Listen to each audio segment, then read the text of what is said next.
But at the end of the day, do mushers care? Absolutely. Does Iditarod care? Absolutely. Are we willing to learn? Absolutely. Are there areas we could improve on? Absolutely. Hey, Iditarod Nation. Hey, hey, hey. Still in our kitchen. Still in our kitchen. I don't think we'll ever move. What's the point? Lighting is too good. The lighting's really good. Background is Good enough. Yep. Mm-hmm. The food's close. So is the drinks. The water. Yeah. Why would we go? Why would we go? Dallas Evie. Is he walking away with it right now? No. No? You don't think so? Well, I haven't looked in like a half an hour, but I haven't looked in like 2 hours, sorry. Last time I looked, I think they gained a mile on him. So he's not walking away with it. He's through Elam. Oh, wow. So he's at 8:55. They're at. Do you expect Jesse What Holmes? What are they at? 8:37. Okay, Dallas is putting time on him. Dallas has gained a couple miles on him. Dang. Oh, Paige Drobny's green, going after Travis Beals. What's going to happen there? She just left checkpoint at 8:04. He is, I think, maybe an hour ahead of her. 8:13. So 9 miles. Dang. That's scary. That's scary. She's had a lot of speed, but he's moving real nice right now too. And I watched his team leaving. They look good. Yeah, he did. Yeah. They did look good. But that speed that Paige had doesn't always continue all the way to the finish line. So we'll see. Yeah, she's a good chance so far. It's a chance that he can hold her off. She pulled back a little bit. Mm-hmm. Behind that, we have in Koyuk, so Paige is green. So we have Jeff Dieter. Oh, he's with Paige. They're leaving together. Look at that. Oh boy. So fourth, fifth, sixth positions are going to be tight. And then, I don't know, Milla has done some things at the end of a race where she could go all the way to White Mountain. Yeah. She's done that before. Jessie, but she pulled away from Jessie on this run a little bit. Oh, yeah. So, she did. She might not need to go all the way to White Mountain to stay ahead of Jessie, but she might want to try to catch somebody too. Yep. So, you never know. And then after that, we have Pete Kaiser and Amanda Otto. They've been going across the ice together. I think Pete got some time on her too. Mm-hmm. And then back, looks like Wally is resting at the shelter cabin. I wonder if the wind picked back up there. So, yeah, I don't know how long he rested for in Czech Tulik, but we'll see. Then Failer and Petit just left Czech Tulik. Jason Mackey departed. He probably got a mile out and turned back. Uh-oh. And yeah, we watched him arrive and team looked happy. Yeah, couple jumping, couple harness banging. So I wonder if he's having some issues with leaders leaving, or I don't know what. I don't know. Well, he obviously left. Yeah, and then he turned around. So we'll see. Maybe we'll get more information on that. I don't know. Jason might have forgot something. Sometimes mushers will leave a checkpoint, realize that they brought a dog that wasn't interested in continuing, so they turn around, bring the dog back for its better. Smart. For the health of the dog, of course. And so we'll see what Jason's doing. Cool. Hopefully he gets up and goes soon. Yeah. Maybe he'll hang out and run with Ryan. Yeah, and Ryan took like another 24 in Unilcleat. Just about, yeah. Which is sometimes a good idea as well. Yeah, what a race. Yeah. What a race where he can take like an 18-hour, I think it was 18, an 18-hour break, and he could still get in. You have something in your teeth. Dang it, I had that in there for all this time. Uh-huh. Just looked at it. Okay, so anyways, what I was saying was, I think it's bizarre how this is a race where you can take 18 hours in Unilcleat. Well, everyone consistently took long rests. There was only a couple teams that were kind of in towards the back of the pack that stayed like the normal 4 to 5, maybe 6. But there are teams that are going to be in the top 10 who took 7-8 hours long rest. Yeah. Well, all rest is healthy, but but they took extended rest and they are still finishing. Typically, we don't see. Typically, we don't see a checkpoint to checkpoint finish, and we are seeing a checkpoint to checkpoint finish aside from Dallas. Yes. Mm-hmm. Insane. Yeah. It's a year. There must have been a lot out there that they had to conquer. I think the cold, sounds like the cold really took it out of the mushers. Sounds like that came as a shock. And I told you the last couple of years you ran it, Mm-hmm. you know, mushers have an assortment of gear that they select from as they're preparing for the race. And they're like parkas, like the parkas of parkas. There's different levels of parkas. So you have your like mild weather parka, and then you have like your parka, like for weather like this. And that's a heavy parka. Mm-hmm. And mushers are looking to cut weight wherever they can. And so we'll be like, oh, this heavy, heavy parka. Wade's like, why do I got to bring this heavy, heavy parka? And he's humbly reminded why this would be the moment. Mm-hmm. Yeah. Why he needs to bring a heavy parka. And we've heard of a couple teams having to ship gear to their mushers because they didn't bring their heavy parka. Yep. And shipping things to these checkpoints is a crapshoot. It's a gamble. I've done it before. You've gotten things and haven't gotten things before. Yep. But this race reminds me of our old friend Lance Mackey. Oh, yeah?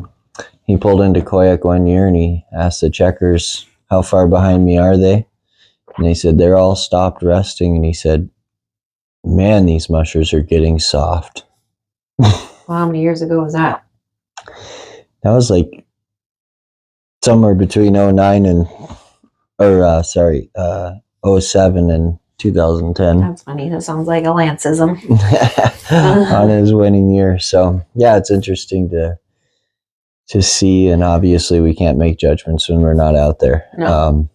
But it just reminds me of that. I'm sure you'll get your I always get Mother it. Nature listening to you right now. Absolutely. We'll keep this in mind, you guys. I always get kicked, so we'll keep it in mind. Yeah, I'm not saying anything. I'm just saying it reminds me of that moment.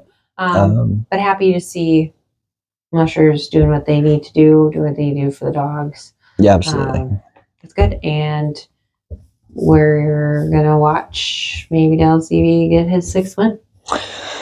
Got a little ways to go, but it's looking that way. Yeah. We were watching Rookies. Yeah. For a minute. Josie Thayer. Is it Thayer? It's Tier, I think. Is it Tier? Tier, yeah. Okay. Well, the Tier. I don't know how to say your name. Mm-hmm. Josie. Doing awesome. Yeah. In the Shag Tulik. Yep. Right behind Ryan there. Mm-hmm. 16th place. Yep. Yeah. Might find herself in the top 15 by the time she gets to Nome. Super cool. That's a really respectable rookie finish. And did you see where Gabe was? I think in Unilcleat, I think so. Still in Unilcleat. Okay, so as long as Josie keeps getting up and going, she's got the Rookie of the Year in the bag. Yeah. But still a great performance by Gabe and all the other rookies for sure. So. Yep. Okay. I think we owe people, followers, fans, to kind of talk about the events that happened in New Lotto and on the way to Unilcleat with Isaac Tefford's team and Hunter Keefe. 2-year-old Bog, Dallas CV Kennel Dog, collapsed in harness right as they were entering the checkpoint. 4-year-old George collapsed en route to Unilcleat. Bog's collapse was captured on Iditarod live feed. I watched it. Did you watch it? Unfortunately. I watched it and Isaac responded. He went up to the dog immediately, assessed the dog, realized the dog was not responding, was not able to stand, immediately flagged over a vet. From there, the live feed obviously panned away. But what we heard from the checkpoint was that the veterinary response was right there, immediate. CPR efforts were done for 20 minutes, which is standard. And it was a valiant effort to revive this dog. Yeah, it's a difficult subject to talk about because, as I said last night, we owe these dogs everything. And I know I've said that to you on a regular. I say that to you for various things, you know. That's why when people look at us like we're crazy when we say that our dogs eat better than us, or we tell them what we do for our dogs, and they just look at us like, you guys are the weirdest people I've ever met. And all I think about is what they do for you. And what we do together. Yes. And I haven't really thought of this yet in this situation of a dog death on the trail. In regards to people, you know, saying this is abuse, this is cruelty, all of this for the mushers' gain, for a title, for a trophy. And me having never ran this race, me having never traveled by dogs consistently or trained at the level that you have done what you have done with them, that's a certain bond with dogs that I know nothing about. And that especially people behind the screens know nothing about. And I really haven't thought about that what the amount of time you spend with your dogs, our dogs, is the amount of, like, they are our children. Yeah, I couldn't imagine. I mean, that's always I mean, obviously that's anybody's biggest fears. I mean, it's a parent's biggest fear in any regard. Dogs, kids, it's always the biggest fear when you're responsible for somebody else. A being. Yeah. A being, yes. It's not easy. It's hard. And, you know, the thing of it is like, people say that it's because of Iditarod that this happens, that these dogs end up dying, but it's also because of Iditarod that these dogs end up living. It's because of Iditarod that they get to come into existence and to live to their fullest potential, to enjoy life doing something they absolutely love.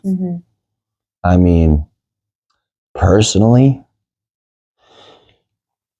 I would rather probably go out doing something fun than just trying to survive. Right. You know? I think it's very easy to look at an event like this, a very singular event, almost niche, a niche event, and look at it and say, what the heck? Why is this happening? I implore you to look at what's happening in your own neighborhood, in your own town, in your own county. The Iditarod has, like, let's do the math quick. 16 dogs. On a max year. Let's finish this train of thought. Hold on. 16 dog teams. 16 dogs per team. 16 dogs per team. Average roster size. Just say 40. 40. That's 640 dogs. So over the last 20 years, that's almost 13,000 dogs. Yes. And how many dogs have died in the last 20 years? The one thing that I have to look at is we haven't had this event in 5 years? We've had 5 years A dog death. without a single dog death. So it's not like this is a normal thing that happens for Iditarod. It's became a rarity for us. And it's just unfortunate to have 2 in the same year. It's unfortunate to have any, of course, but you have to suspect that many people, that many animals, that many of anything involving themselves in anything, it can happen. Well, the P people, we don't talk about them. The P people, the P group, The people eating tasty animals. The P group says they claim more than 150 dogs have died in the Iditarod since they've been recorded. And when's that? I don't know. Since the first race was held in 1973. Yep. So if you put 1973, an average of 40 teams on 16 dogs, how many dogs do we got? 32,000 dogs. What percentage? 150. Okay. So 150 dog deaths since 1973 is zero. Estimated. This is estimated, not exact math. Is 0.4. 0.4. I mean, it's still horrible. Yeah, I mean, to some. It's not horrible. It's still a thing. Yes, and to some people, it's not going to matter what we say, and the statistics aren't going to matter. It's one dog death is more than it should be. Too much, yeah. And Iditarod understands that. We understand that, and that is why this organization has come leaps and bounds. Are they perfect? Heck no. Do we have areas we can improve on? Always. Yes. But going back to, it's easy to, because Iditarod's happening, because it's this big event, it's easy to stare at it and to critique it. And say it's its fault. And say it's its fault, or it's inhumane, and it's cruel, and it's ignorance is bliss, and there's a lot more going on with dogs, cats, kids. Yes. I mean, children. Do we not let our kids get into the car because the chances of them dying in a car accident are way greater than that? As a mom with anxiety, I do think of that every time my kids get in the car. Yes, right. and that is a good point. And we have to live life. Yep. And there is going, and what we agreed on today was that there are varying opinions on this, and that is okay, and we can respect each other. Yes. The one thing that has to be pointed out, I think, I see a lot of, is that the Iditarod, I've seen a lot of people say that the Iditarod just doesn't care. And let me assure you that we have a musher meeting before the race, prior to the race. And the longest stretch of our musher meeting is the veterinarians, mostly the head vet, Stu Nelson, going over every possible scenario, going over every possible prevention, every possible thing that he can think to say, that he has learned to say. He says it, and he points it out in depth. A lot of us are like, we've heard this 20 times. They communicate to you guys all year, too. We get emails, Stu calls. They offer... I mean, they work on diet. They work on supplements. They work on all this stuff for prevention. They do the blood work, the EKGs, all these things before the race. And the fact to say that they don't care is just absurd. The first thing that happened with that dog, I guarantee you, was there was a necropsy done immediately after that happened. I guarantee it. And I guarantee you they're going to have an answer of what happened or why it happened. If it's there to find, they will know. Yeah. And they will learn from it. And if there's something that can be done to fix it, it will be done. If it needs to be a rule written in the rule book, they will put it in there. They will force it on us with every single ounce of...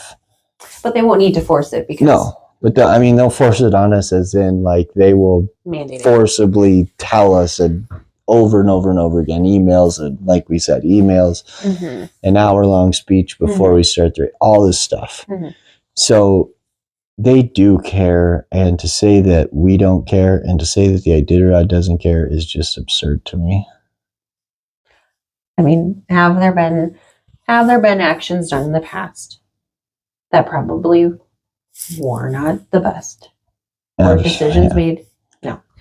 Let's just go out and Like, let's just make that clear right now that we're not here to hide Iditarod shortcomings or certain mushers shortcomings. Yes.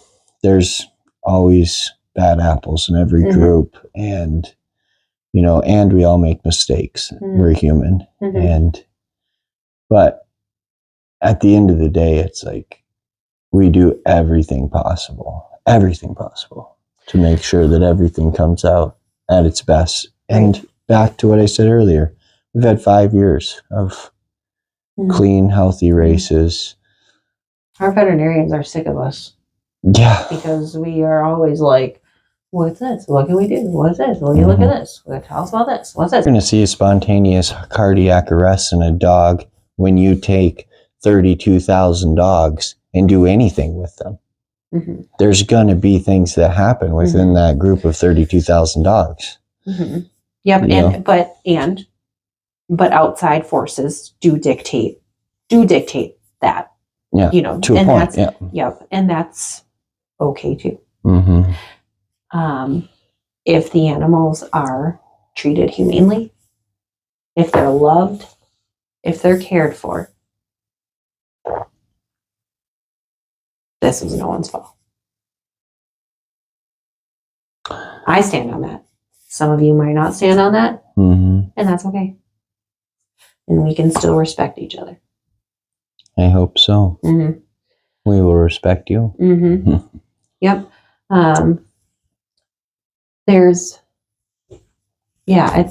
We could go, there is a lot of offshoots. Like we could go into how, there's just so much, we could deep dive. We could deep dive into the humanization of dogs as pets. And how an animal is valued over human life. We could go down that road. None of us want to. We could go down how the dogs aren't making the choice, as opposed to, today I looked up cardiac event instances in marathon runners. The New York Times did an article. I don't know when it was published. I did not look at that. It just said the chances of a cardiac event for a marathon runner are 1 in 100,000. Those odds double during the event. And that's when I told you, the argument then is, well, the dog can't say, hey, my heart's racing a bit. Hey, I'm not feeling great. I will say this, though. But sometimes you can see those. Yes, absolutely. But I will say this, when you say the dogs don't have a choice, these dogs do have a choice. There are dogs, and when you say, like, we force them to run, we force them to do this, that is not true. There are dogs that come through our programs that don't want to do this, and they don't have to. I think when people say force them to go is when dogs look tired doing checkpoints, or when, like, I think that's when, not like just in the yard. Yeah, but I mean, they're enjoying what they're doing. They're getting up and going and doing what we've trained to do, what we love to do. We're doing it together. Right. And going back to what I said the first time of, like, I don't know what it's like to be out there on Iditarod. I don't know. And you have said that to me before too. Yeah. Like, we've had, you know what it's like when there's a vet person who gets involved with the musher? Like, there's some serious conversations. And naturally, we can go on and on and on and on and on. But there have been times when you have looked at me and you said, you're not out there. You don't see beyond the camera. Like 600 miles in this pinpoint in the middle of Alaska, you're not there with me. Yeah. You're not there with my dogs. The one thing that I can attribute dog mushing to, and dogs maybe looking a little bit tired getting going, is when I go commercial fishing.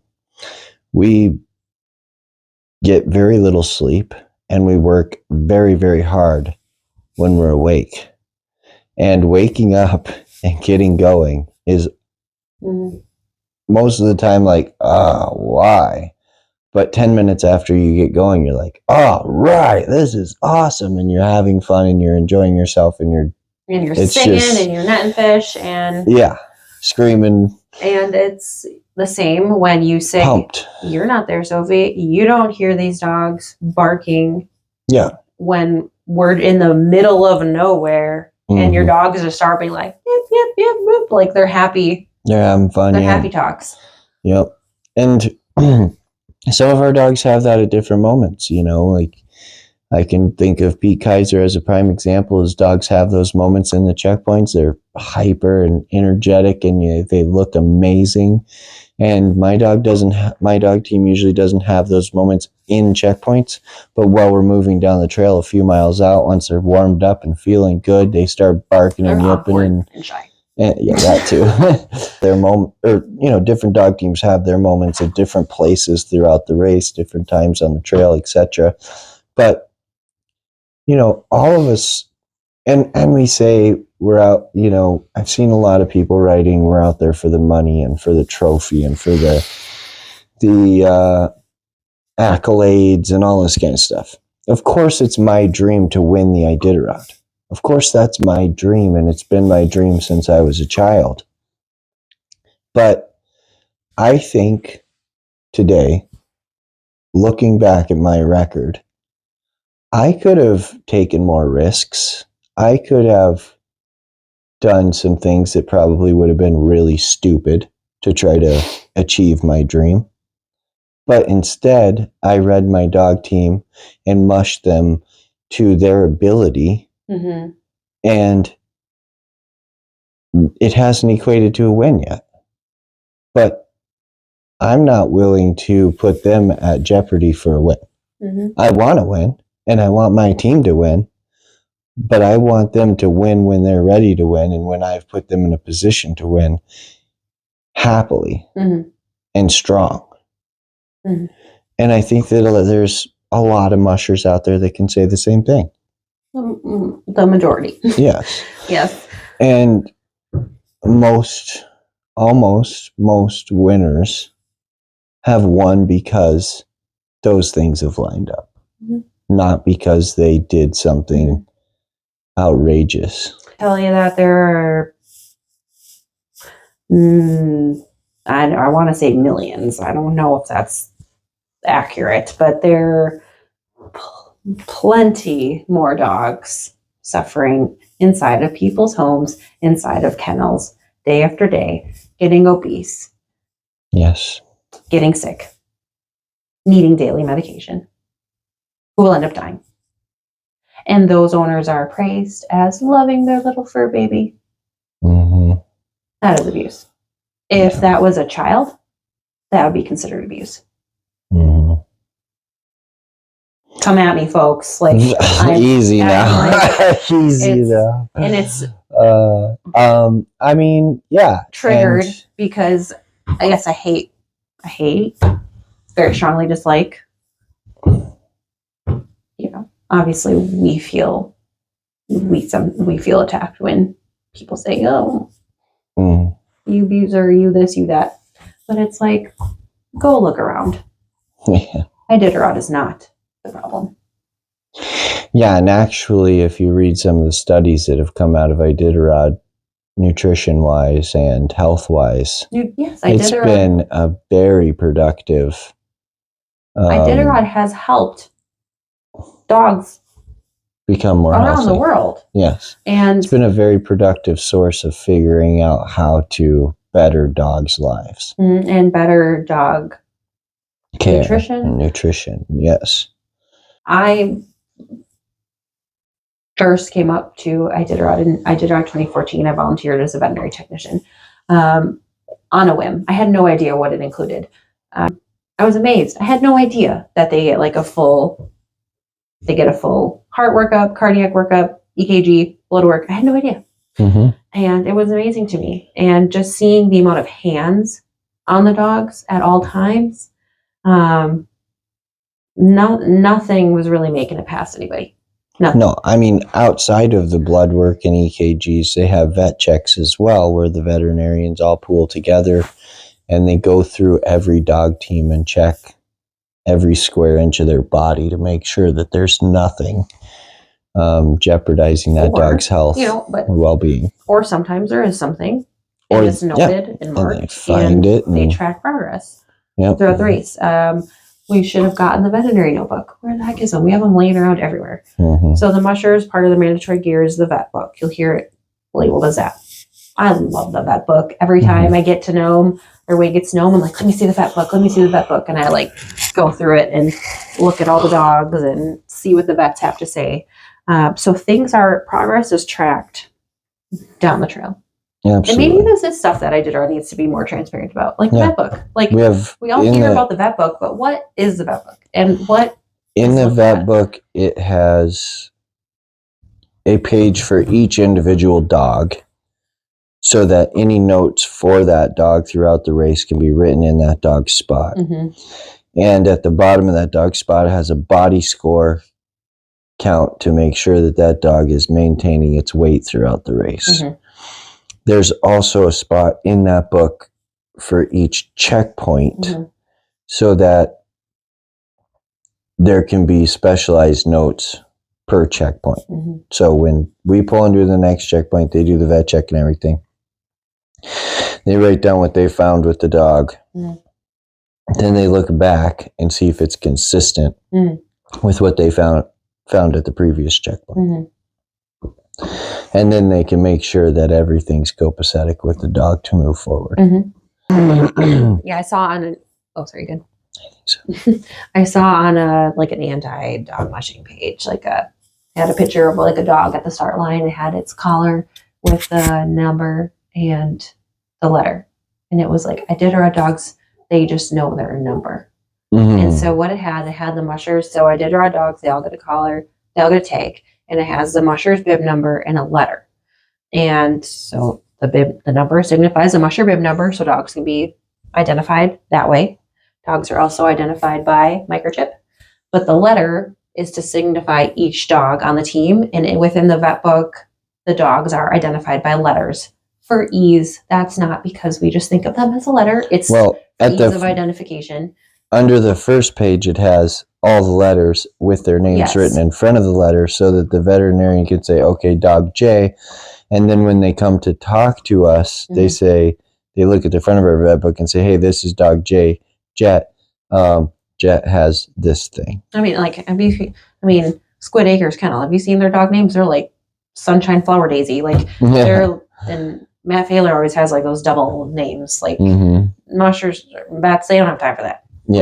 And people would get offended if they spelled it wrong or something. And they have how many dogs that they're meeting and how in a very short stretch of time. So. That's for that.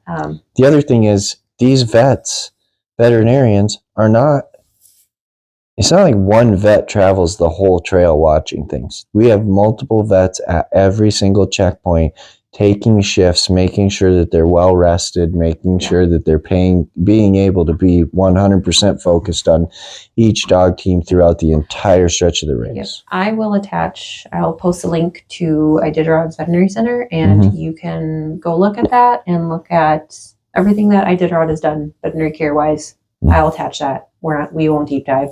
You can look at it for yourself. But yes, and obviously, if we're still having it happen, there's room to grow. And if there's any information that comes back from these events, you can guarantee that this event will take it at the utmost seriousness, and they will grow. That stuff. Once they're not needed anymore, they're just discarded. We have dogs living. We have dogs that have left our kennel that are living very, very well. They are living the high life. We still have dogs here that are very old and living the high life. Yeah, people say, oh, they're just discarded. This isn't the 60s anymore, when that's what your grandpa would do. He would go in the backyard and probably... Old Yeller style. Yeah, this is 2024. Yes. We don't do that anymore. Are there people who do? Probably not. Maybe so. The Rarities Very rare. Find something new to talk about, because we're not just discarding dogs.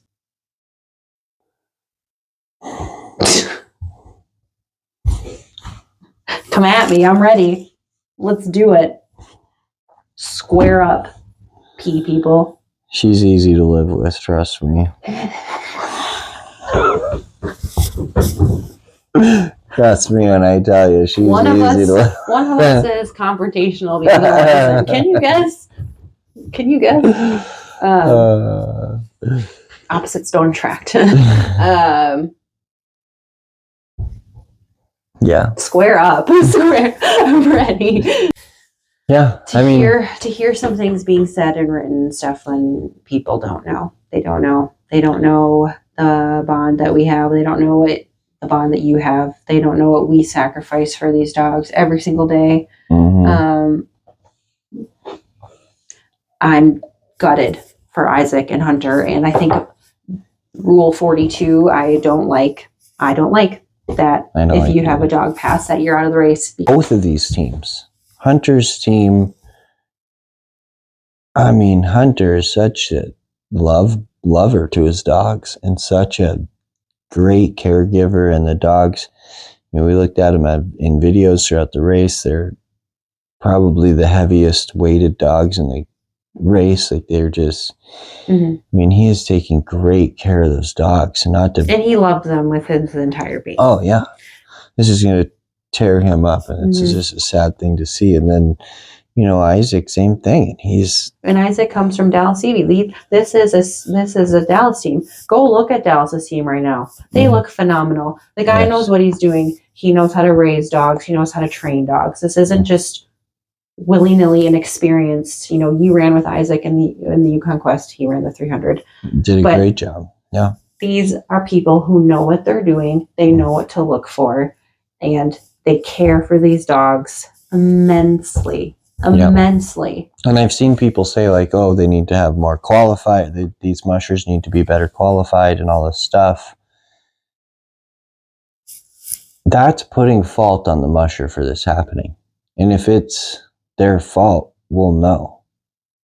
But a freak accident, or it's like a rarity. Like it isn't going to change by the musher knowing more. But yeah, I mean, these dogs are bred up to do what they love. They're very specifically chosen to do this event because they love to do it. And we're keeping the race within their ability. Their spirit, their drive. When you live with these creatures day in and day out, you see things. You see things that other people don't. What you see is selected. Mm-hmm. Yeah, I mean, we have a dog in the yard right now. He's 15 years old, and he gets... Reebok. People know Reebok. He gets so mad when I leave the yard with the dog team. Offended. And he is not part of it. And he's 15 years old. And I'm like, Reebok, your arthritis says no way that you're going to lay in the sun. Yes. Warm up your bones. Mm-hmm. But at the end of the day, do mushers care? Absolutely. Does Iditarod care? Absolutely. Are we willing to learn? Absolutely. Are there areas we could improve on? Absolutely. There's always something new to learn. Mm-hmm. And that's one thing about dog mushing, is every single year we learn something new. Mm-hmm. So when you're alone in the woods with your dog team, you do a lot of thinking. You can work through a lot of stuff. You can work on a lot of stuff. And for Isaac and Hunter both, to be able to stay in that community setting, to be able to stay in that group setting with his companions and his colleagues, his friends, I think would make it a lot easier for him. Mm-hmm. And just being on the back of that sled, being able to process what happened. Now, it should be their choice. Now he's going into a place where people are going to bombard him, both of them. And there's going to be reporters and news, and they're going to see. He's got to get on a plane with the rest of his dogs and go home. Yeah, I don't like that. I think a double negative. Yeah, I am not. For the musher. Would love to see that rule revisited. Absolutely. It's the best way to honor the dog. Mm-hmm. Yes. And help the musher. Yes. Grieve. Mm-hmm. It should be their choice. Mm-hmm. Unless there are signs of neglect. Absolutely. It should be musher choice to continue or not. If they want to go home and deal with it like that, they can do so. Yep. But the dogs who trained, the musher who has trained them, they deserve to continue. Mm-hmm. Parting thoughts. Absolutely.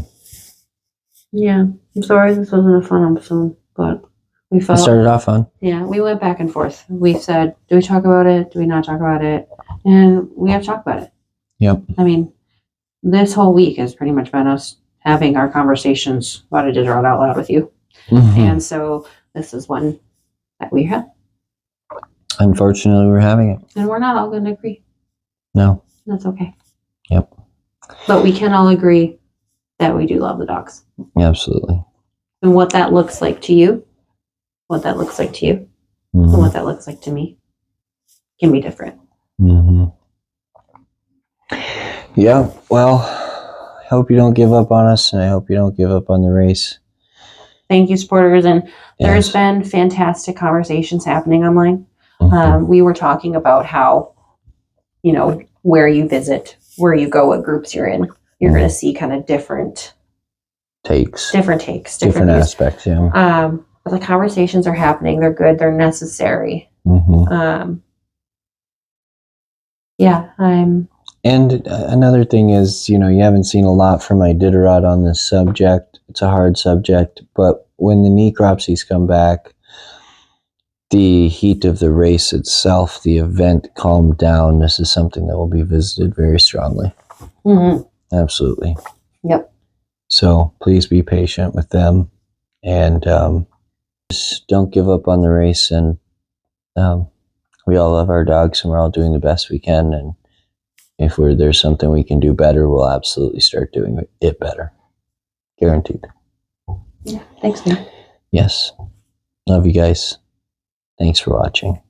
Have a good night.